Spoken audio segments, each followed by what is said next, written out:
నమస్తే. Jogi Ramesh, father of జోగి రాజీవ్ అందరికీ తెలిసిన వార్తే. గత వారం రోజులుగా హల్చల్ అవుతుంది. కుటుంబ వ్యవహారాలు చినిగి చినిగి గాలివానగా మారాయి.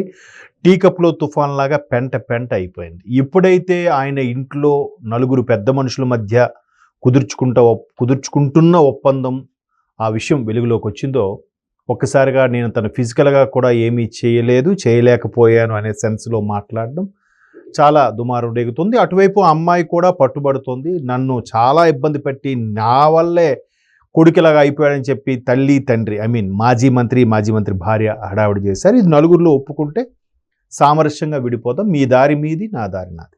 తర్వాత ఆడియో లీక్ కూడా దొరికింది. ఆడియో లీక్లో కూడా అర్థమవుతుందా, నీ ఇంట్లో నువ్వు ఉండి మీ అమ్మానాలు ఉన్నారు, నా ఇంట్లో నేను ఉంటాను అని జోగి రాజీవ్ మాట్లాడడం అది చూసాం.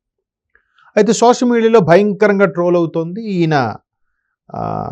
ఈయన వ్యక్తిత్వం గురించి, ఈయన జెండర్ గురించి కూడా. సో అది చాలా ఎక్కువగా చేస్తున్నారు. ఒక విధంగా తప్పు, సరే అది పక్కన పెట్టండి. అయితే ఇప్పుడు కొత్తగా వెలుగులోకి వస్తున్న అంశం ఏంటంటే, జోగి రాజీవ్ గారు ఏదైతే యుఎస్లో ఉన్నప్పుడు, చదువుకున్నప్పుడు, లేదంటే ఉద్యోగం చేస్తున్నప్పుడు, అక్కడ వ్యాపారాలు చేస్తున్నప్పుడు సంథింగ్ అక్కడ ఒక అమ్మాయితో కనెక్ట్ అయ్యి ఉండేవారు.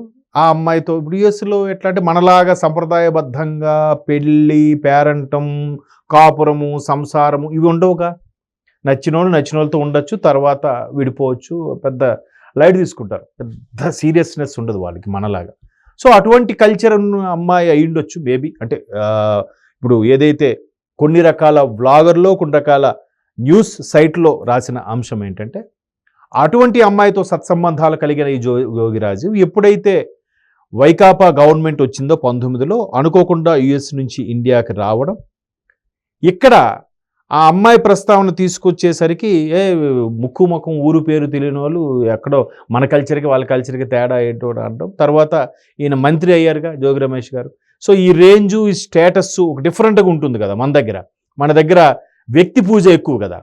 ఈ నేపథ్యంలో ఇదేదో బాగుందనుకుని ఈయన చాలా కంఫర్ట్గా చూసాం కదా. ఈవెన్ ఈయనకి సంబంధం లేదు, కానీ అంటే ఈయన ప్రత్యక్ష రాజకీయాల్లో లేడు, తండ్రి చాటు బిడ్డగా ఉన్నాడు, తండ్రికి సపోర్ట్గా ఉండే మనిషి. మహా అయితే కొంతవరకు మాట్లాడాలి. ఈయన కూడా చంద్రబాబు నాయుడు గురించి మాట్లాడేసేవాడే, ఎవరు మన ఈ జోగిరాజు. ఈయన కూడా పవన్ కళ్యాణ్ గురించి విమర్శలు చేసేసేవాడే. మరి అటువంటి వ్యక్తి ఇక్కడ స్టేటస్ అంత బాగుంది, 4 రాళ్ళు వెనకేసుకోవచ్చు, అంబాపురం భూముల మీద ఆల్రెడీ కన్ను పడింది, వీటన్నిటి మీద ఆల్రెడీ కేసులు ఉన్నాయి కదా. ఈ నేపథ్యంలో ఇదేదో బాగుంది అనుకుంటే మొత్తానికి పేరెంట్స్ కూడా వద్దురా నాయన అన్నట్టుగా చెప్పినట్టున్నారు. మొత్తానికి ఇక్కడ సంబంధం ఏదో కుదిర్చారు. సరే ఇదయింది. ఎప్పుడైతే మరలా 2024లో గవర్నమెంట్ ఫామ్ అయ్యిందో, కూటమి ప్రభుత్వం వచ్చిందో, చంద్రబాబు నాయుడు గారు ముఖ్యమంత్రి అయిన తర్వాత ఒక్కసారిగా వైనాట్ 175 అన్న వాళ్ళు 11కే పరిమితం అయిపోయారు.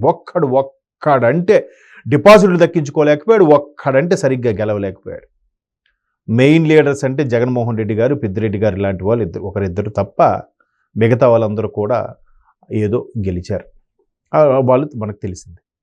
సో మొత్తం చాప చుట్టేసరికి పరిస్థితులు ఒక్కసారి, ఎందుకంటే విర్రవీగి దారుణంగా బిహేవ్ చేశారు. ఇదే Jogi Ramesh TDP party office మీద దండయాత్ర చేయడం, అటాక్ చేయడం, నోటుకొచ్చినట్టు మాట్లాడడం, పవన్ కళ్యాణ్ కూడా ఒరే పిచ్చి కుక్క ఎక్కడరా ఇలాంటి సంబోధన.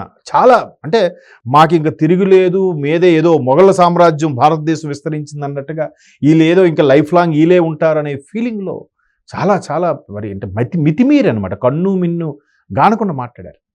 ఇలా మాట్లాడుతున్న వీళ్ళు ఒక్కసారి ఇది అయ్యేసరికి ఎలా ఉంటుంది, అమ్మో మనం ఎంత మాట్లాడడం మనకి ఇబ్బందే అని అనుకున్నారు. కానీ కూటమి ప్రభుత్వం ఏం చేయలే. బట్ వీళ్ళు చేసిన తప్పులు, వీళ్ళు తీసుకున్న గోతులు వీళ్ళే పడ్డారు. ఒక్కొక్క మంత్రి ఒక్కొక్కలాగా మీరు చూస్తున్నాం కదా మన వార్తల్లో. సో ఇప్పుడు ఎప్పుడైతే బాబు గారు గవర్నమెంట్ వచ్చిందో, అవి తప్పు చేసినోడికి చిన్న బెరుకు ఉంటుంది కదండి, ఎక్కడో లోపల భయం ఉంటుంది కదా. సరే ఇంకెందుకు మరలా యుఎస్ అమ్మాయి ఈలోగా కాంట్రాక్ట్లోకి వచ్చిందంట. ఎలాగూ ఇక్కడ పరిస్థితులు బాగాలేవు, ఇవాళ రేపు అరెస్టులు అవుతాం, కేసులు గీసులు, ఈ తలకాయ నొప్పి ఎందుకు. సరే అంటే ఆ అమ్మాయి మైండ్లో ఉండిపోయిందో, లేదంటే ఇది గవర్నమెంట్ పోయింది కాబట్టి మరలా అమ్మాయి గుర్తొచ్చిందో తెలియదు. కానీ మరలా ఈ పెళ్ళైన అమ్మాయి ఇంకెందుకులే ఈ అమ్మాయితో తెగదెంప చేసుకొని అక్కడికి వెళ్ళిపోయి సెటిల్ అయిపోదాము, లేకపోతే ఆ అమ్మాయితో ఉందామన్న ఉద్దేశంలో ఆయన నిర్ణయం తీసుకున్నట్టుగా ఉంది. అంటే ఇదంతా ఒక సోషల్ మీడియాలో వాళ్ళకు అనుకూలంగా ఉండే వెబ్సైట్లో వచ్చిన వార్త ఇది కూడా. మీరు నేను బూటకపు వార్తలో లేదా కల్పిత వార్తలో లేదా సృష్టించబడిన వార్తలో లేదా వైకాపా వాళ్ళగా డిఎస్సిలో అవకతవకలు జరిగాయి, అసలు పథకాలు ఏవి రావట్లేదు, అభివృద్ధే లేదు అని ఏవైతే సొల్లు చెప్తున్నారో జనాల్ని నమ్మించడానికి, అంటే ఒక అబద్ధాన్ని కూడా 10 సార్లు రుద్ది చెప్తే ఒక్కడైనా వింటాడు కదా, నమ్ముతాడు కదా అనే యాంగిల్లో ఆలోచిస్తున్నారు. సో అలాగా చెప్పే ప్రయత్నం అయితే చేస్తున్నారు. చేసేసరికి ఇంకేం చేయాలో తెలియక అమ్మో ఎట్లా అయినా ఇప్పటికే నిజమే కదా, మనకి నెక్స్ట్ 29లో కూడా పరిస్థితి కష్టమే ఉందనుకుని ఆలోచించుకున్నారో మరి ఏదో అతని ఇష్టం. ఇప్పుడు చాలామంది చాలా రకాలుగా ఉంటాయండి. పెళ్ళికి ముందు రకరకాల అఫైర్లు ఉంటాయి. కొంతమంది పెళ్ళికి ముందు ఉండి పెళ్ళైన తర్వాత సర్దుమణిపోయి సెటరేట్ ఉన్న వాళ్ళు ఉంటారు. కొంతమంది పెళ్ళికి ముందు జరిగినవి అవే మైండ్లో పెట్టుకొని తర్వాత వచ్చిన భార్యతో సరిగ్గా స్పెండ్ చేయలేక తన మీద ప్రతిదానికి చిరాకు పడిపోయి, అంటే ఇక్కడ ఆయన గతంలో నోటుకొచ్చినట్టు మాట్లాడి అలా బిహేవ్ చేశాడు కాబట్టి అతను ట్రోల్స్ చేస్తున్నారు. కానీ జనరల్గా లైఫ్లో ఉండే లవ్ అఫైర్లు వాటి మీద నుంచి ఇలాంటివి జరుగుతుంటాయి. ఇప్పుడు సర్వసాధారణం అది. అందుకే అన్నారు మిడిసి పడకూడదు అని. సో మిడిసి పడటం వల్ల ఇప్పుడు ఇవన్నీ వేలెత్తి చూపించి నోటుకొచ్చిన మాట్లాడిన ఈ జోగి రమేష్ గారు అండ్ ఫ్యామిలీ ఇప్పుడు ఈరోజు, ఆ రోజు ఈయన్ని జోగి రమేష్ గారు అబ్బాయి రాజీవ్ని లేదంటే వాళ్ళ తమ్ముడిని ఆయన పేరు లక్ష్మీనారాయణ ఏదో సంథింగ్, ఆయన్ని అంబాపురం భూముల కేసులో అరెస్ట్ చేసినప్పుడు కూడా ఈ రాజీవ్ గారి తల్లి గారు తెర మీదకి వచ్చి మీడియా ముందుకు ఏడ్చేసి నా కొడుకు అమాయకుడు, ఇట్లా నా కొడుకును అరెస్ట్ చేసిన వాళ్ళు బాగుపడరు అన్నట్టుగా శాపనార్థాలు పెడుతూ ఏడ్చింది కూడా ఆవిడ. మరి ఇప్పుడు ఏమంటారు? ఇప్పుడు ఆ ఆడబిడ్డని ఉసూరు అనిపిస్తున్నారు కదా. సరే ఆ ఆడబిడ్డతో సింపుల్గా తెగదెంపులు చేసుకోవచ్చు కదా. ఆమెకి ఎన్ని ఇబ్బందులు పెట్టారు, పిల్లోతో చంపాలనుకున్నారట, మేడ మీద గదిలో బంధించి ఉంచారంట. ఆమె ఇప్పుడు అదన్నీ చెప్తుంది, ఆవిడ ఓపెన్గా చెప్పింది. ఆవిడ మన ప్రస్తుత మాజీ మంత్రి గారి కోడలు, ప్రస్తుతానికి కోడలే, ఇంకెవరు ఏ విడాకులు అవ్వలేదు కాబట్టి. సో మరి ఇవన్నీ మరి ఆ ఆడబిడ్డ ఉసురు మంచిదా చెప్పండి?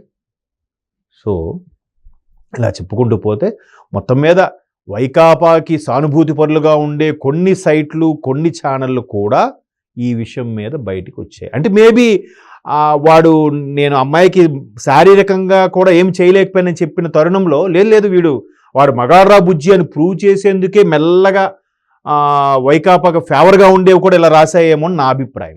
ఎందుకంటే లేదు తన మనసులో ఇంకో అమ్మాయి ఉంది కాబట్టి ఈ అమ్మాయిని కనీసం టచ్ చేయలేదు, ఈ అమ్మాయిని ఏం చేయలేదు అనే కోణంలో మాట్లాడారేమో అని నాకు అనిపిస్తుంది. ఆ కోణంలోనే ఈ వైకాపా సానుభూతి ఛానళ్ళు, వైకాపా సానుభూతి సైట్లు కూడా కొంచెం ఏదో జోగి రాజీవ్కి యాంటీగా రాసినట్టుగా బిహేవ్ చేస్తున్నాయి ఈ ఒక్క వార్త విషయంలో. మరి చూడాలి రేపటి ఇంకేమి దానికి ఇంకెంతగా కథ అల్లుతుందో వెయిట్ అండ్ సీ.